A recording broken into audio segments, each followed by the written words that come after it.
A maneira mais fácil de criar uma nova macro no Excel é usando o gravador de macros. Agora, antes de começar, quero ter certeza de que a guia desenvolvedor está disponível na faixa, que é onde todos os comandos da macro estão. Por padrão, isso não é mostrado no Excel. Eu clico na guia Arquivo, Opções, Personalizar faixa de opções, e aqui eu seleciono a caixa de opção Desenvolvedor e clico em OK. Agora, eu vejo a guia e aqui no grupo Código estão o botão Gravar Macros e outras ferramentas que eu vou mostrar posteriormente. Então, vamos começar. Eu vou gravar uma operação de autopreenchimento onde eu vou criar uma série de nomes de meses com base na digitação Jan em uma célula. Depois de digitar Jan, eu clico com o botão direito do mouse na célula e arrasto para a direita.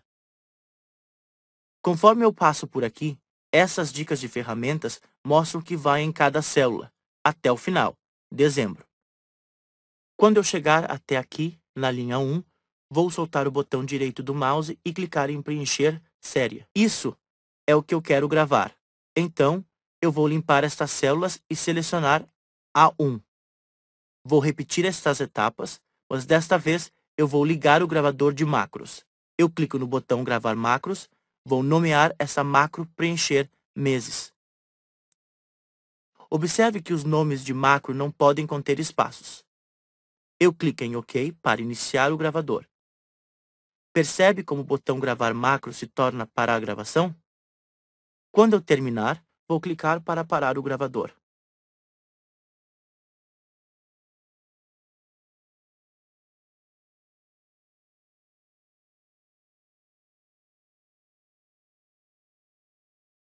Eu terminei meu preenchimento automático e como era só isso que eu queria gravar, vou clicar em Parar Gravação. Agora, vou limpar essas células preenchidas para limpar a planilha e selecionar a 1, novamente, para que eu possa testar a minha macro. Clico no botão Macros para abrir a caixa de diálogo da macro, seleciono a minha macro Preencher Meses e clico em Executar. Perfeito, até agora. Eu vou limpar essas células novamente, e desta vez eu vou selecionar uma célula em uma coluna e linha diferentes, D3. Só para testar minha macro um pouco mais. Veja o que acontece. A macro inseriu Jan em D3, mas, em seguida, ficou paralisada e até mesmo retornou um erro para mim. Em outras palavras, falhou. Eu vou clicar em End para parar a macro. Por que isso aconteceu? Isso aconteceu porque, por padrão, o gravador de macros estava usando referências absolutas. Quando eu executei a macro pela segunda vez, ela inseriu corretamente Jan em D3 em vez de A1. Em seguida, tentou criar uma série de autopreenchimento com base no que está em A1, que contém nada. Observe que, quando eu arrastar para a direita, a série de preenchimento não está disponível. Bem, não é surpresa que esta macro não funcionou direito. Eu vejo que a célula atual, que é D3, ou, mais especificamente, qualquer célula menos A1 era o problema. A macro fez exatamente o que eu disse para fazer. Após inserir Jan em D3, ela tentou criar uma série a partir de A1, porque isso é exatamente o que foi gravado na macro.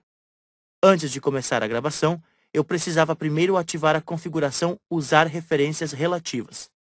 Ao usar referências relativas, a macro vai criar uma série selecionando a célula ativa e as células 11 à sua direita,